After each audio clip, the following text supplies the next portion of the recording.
मैं पटना वासी को मतलब ईद का हार्दिक शुभकामना देता हूँ। सब लोग हंसी खुशी इस पर्व को मनाएं। नमस्कार, आप देख रहे थे पटना फोरम। मैं सत्यम आपका हार्दिक स्वागत करता हूँ। देखिए, एमएलसी का चुनाव खत्म हो चुका है। जिसके भाग्य में जो था वो मिला। आप जानते होंगे कि पटना सीट से आरजेडी के उम्मीदवार थे कार्तिकेय सिंह और जदयू के प्रत्याशी थे वाल्मीकि सिंह। वाल्मीकि सिंह को हरा के कार्तिकेय सिंह ने अपने नाम किया सीट और वो अब एमएलसी बन चुके हैं। चूँकि मैंने पहले भी उनसे चर्चा की थी, खबर आपको दिखाया था। आज हमसे हमारी बात हुई और बातचीत के क्रम में हमने उनसे पूछा, हमारा सवाल था कि आरजेडी ए टू जेड की पार्टी है, इसको आप कैसे देखते हैं। उन्होंने जो जवाब दिया वो आप इस खबर में देखेंगे। इसके बाद हमारा सवाल था कि अब जब आप जीत चुके हैं तो आपकी क्या रणनीति होगी अपने जो जनप्रतिनिधि हैं उनके वेलफेयर में। तो उनका क्या जवाब था वो आप सुनेंगे इस खबर में। तमाम खबर के लिए आप बने रहें द पटना फोरम के साथ। मैं सीधे जो बातचीत हमने की उस दौरान लिए चलता हूं और आप देखिए इस खबर में कि क्या कुछ हमारी बातचीत हुई। आप बने रहे द पटना फोरम के साथ। नमस्कार, आप देख रहे द पटना फोरम। मैं सत्यम आपका हार्दिक स्वागत करता हूं। इस वक्त मैं मौजूद हूं कार्तिकेय सिंह के यहाँ पे और इनको लोग प्यार से मास्टर कार्तिक भी बोलते हैं। चुनाव खत्म हो चुका है एमएलसी का। इसके बाद इन्होंने जीत हासिल की। जीत की सबसे पहले मैं आपको सर हार्दिक शुभकामनाएं देता हूँ। आपने बहुत अच्छा जीत दर्ज किया और कहीं न कहीं जो माननीय नेता प्रतिपक्ष हैं वो लगातार चुनाव से पहले से ही कहते आ रहे हैं, विधानसभा चुनाव से, कि राजद ए टू जेड की पार्टी है, कोई जाति विशेष का पक्ष नहीं है, पक्षधर नहीं है। लेकिन आपके एमएलसी चुनाव में जो भारी जीत दर्ज की है, इसके बाद ये कयास लगाए जा रहे हैं, कहने लगे हैं लोग कि राजद एमओएस समीकरण को चेंज करके चल रही है। अब राजद भूमिहार और जो सवर्ण है उनको मिलाने की कहीं न कहीं कवायद चालू हो गई है अगले चुनाव को। हमारे नेता प्रतिपक्ष तेजस्वी यादव जी ने पहले ही बोला है कि हमारा पार्टी ए टू जेड की पार्टी पर काम करेगी जी, और उसी के तहत काम कर रहे हैं। उस पर पुरजोर मतलब नहीं मिल रहा है, समर्थन नहीं मिल रहा है। आप उसका उदाहरण देखिए कि पटना अभी जो मतलब निकाय चुना हुआ उसमें 5 सवर्ण को मतलब टिकट दिए, 3 जीत करके आए और फिर देखिए बोचहा में उसका असर देखने को मिला। समूचा सवर्ण समाज इनके साथ खड़ा था। सवर्ण समाज कुछ कटा हुआ था पहले कुछ लोग इसको अपना मतलब जागीर समझ रहे थे, उसका मिसयूज कर रहे थे, उनका पर कतर रहे थे। अब वो लोग सजग हो गया है। वो लोग बुझा कि नहीं, तो हम जहाँ पर हमारा सम्मान मिलेगा वहाँ पर हम लोग मतलब अपना समर्थन देंगे। चल रहा है। अब ऐसा मान लिया जाए कि लालू जी के काल को अगर देखा जाए, ठीक है सर, और अभी तेजस्वी यादव के समय को देखा जाए, दोनों में क्या अंतर आपको लगता है? लालू जी के राज में भी ऐसा नहीं था कि सवर्ण एकदम इग्नोर किया जा रहा था। दिलीप बाबू उसी टाइम मंत्री भी बने थे, विधायक भी थे, हमारे क्षेत्र से थे। हमारे माननीय विधायक अनंत बाबू के बड़े भाई थे। उस टाइम भी था, लेकिन उस टाइम कुछ मतलब इस टाइप का माहौल था कि लोग कटा हमारा समाज महसूस करता था। तेजस्वी यादव यूथ हैं, कहीं न कहीं इनकी जो सोच है या मानसिकता के हिसाब से क्या लगता है कि ये अभी के समय के अकॉर्डिंग परफेक्ट, एकदम परफेक्ट चल रहे हैं। उन पर पूरा लोगों का विश्वास है। युवा है, काम करने का क्षमता है, सबको लेकर चलने का क्षमता है, इसलिए सब लोग उन पर विश्वास करते हैं और विश्वास करते हैं। कुछ दिन पहले सर हमने कवर किया था जगदानंद बाबू के बेटे अजीत सिंह जदयू ज्वाइन किए और वहाँ पे उन्होंने एक बयान दिया था जो थोड़ा सनसनीखेज था। उन्होंने कहा था कि राजद में बुजुर्गों का सम्मान नहीं किया जाता है। ऐसा बात नहीं है। ये बात है कि युवा को प्रोत्साहित ज्यादा कर रहे हैं, लेकिन बुजुर्ग का सम्मान कहाँ नहीं है।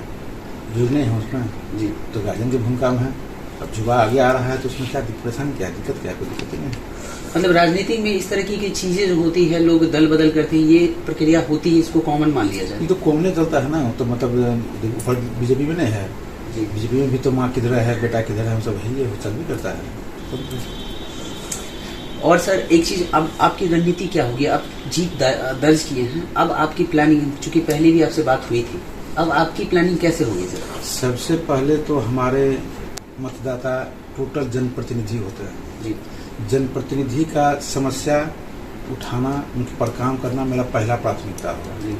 इसमें उनका सम्मान भी है। पहले जनप्रतिनिधि का सम्मान होना चाहिए जी। उसके बाद उनका हित का जो भी काम, चाहे मतलब उनका सुरक्षा का मामला हो, देखिए कितना मुखिया का हत्या हो रहा है जी। सरकार बोलिए कि हम ठीक सुरक्षा का मतलब जो व्यवस्था करेंगे, आर्म्स का लाइसेंस देंगे और मतलब जो भी संभव हो सके करेंगे। किए तो कुछ नहीं है सर। नीतीश कुमार जी माननीय मुख्यमंत्री बिहार में, उन पे 2 बार हमला हुआ, ठीक है। आप नालंदा में रिसेंट हुआ था जो बम फटा था।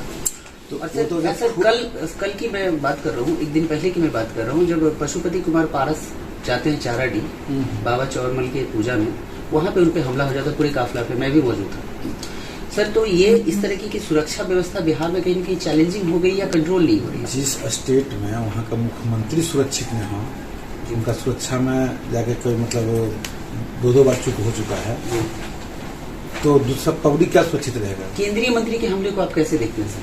केंद्रीय मंत्री है, मतलब जन आक्रोश है, मतलब उसका मतलब पूरा विरोध था। जिस तरह से मतलब उनको रामविलास जी के पुत्र चिराग पासवान जी को बेइज्जती किया जा रहा है, या उनके मतलब प्रतिमा को, रामविलास जी प्रतिमा को जिस तरह से मतलब किया गया, उसका आक्रोश था लोगों में।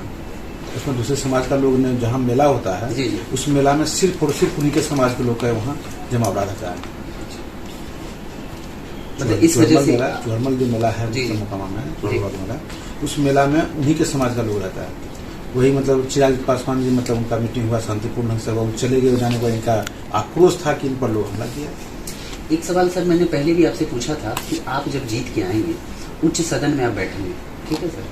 उच्च सदन में लोग मतलब उच्च विचार वाले होते हैं, आप सर जनप्रतिनिधि के लिए ये सवाल उठाएंगे कि उनको भी कुछ मानदेय मिलना चाहिए, क्योंकि मिलना चाहिए जनता के लिए काम। जैसे आप विधायक हैं तो उनको जब सब चीज का सुविधा मिलता है, चाहे उनका वेतन हो, भत्ता हो, क्या नाम है, पेंशन हो जी, तो मुखिया को और मतलब वार्ड सदस्य को, पंचायत समिति को, जो भी है मतलब उनको क्यों नहीं? हाँ, एक स्टैंडर्ड समय सीमा तय किया जाए कि आप 2 टर्म लगातार जीतेंगे या जो भी है, जो भी हो, लेकिन मतलब उनको मिलना चाहिए जी। आप उठाएंगे इस बात? एकदम बात को उठाएंगे। हम 14 सूत्रीय अपना मांग जो है मतलब उस पर काम करने के लिए हम पहले भी आप लोगों को दे चुके हैं जी। उसी पर हम लोग काम करेंगे। एक दो अहम बात बता दीजिए, 14 में से 1-2 अहम बात। सबसे पहले तो उनका सम्मान और सुरक्षा तो है ही जी। उनके अधिकार में कटौती जो किया जा रहा है, कटौती नहीं हो, और उनका वेतन हो, पेंशन हो, जो मतलब लोग मिलता है, विधायक लोगों को मिलता है, उनको मिलना चाहिए। ठीक है सर, फिर से आपको जीत की हार्दिक बधाई। तो ये थे हमारे साथ कार्तिकेय सिंह, आपने सुना इनको, ये अपनी मांग रखेंगे उच्च सदन में जनप्रतिनिधियों के सम्मान को देखते हुए, उनके विकास को देखते हुए, और इनका सीधा कहना है कि बिहार में जो प्रशासन व्यवस्था है, प्रशासनिक व्यवस्था है, कहीं न कहीं लचर है। जब मुख्यमंत्री सुरक्षित नहीं है तो कौन सुरक्षित हो सकता है? बहरहाल मैं आपको बता दूं कि कल पशुपति पारस पे जो हमला हुआ वो इस बात को कहीं न कहीं प्रूफ करती है, बयां करती है, पूरी कहानी आप समझ रहे होंगे। अब बने रहे हमारे साथ।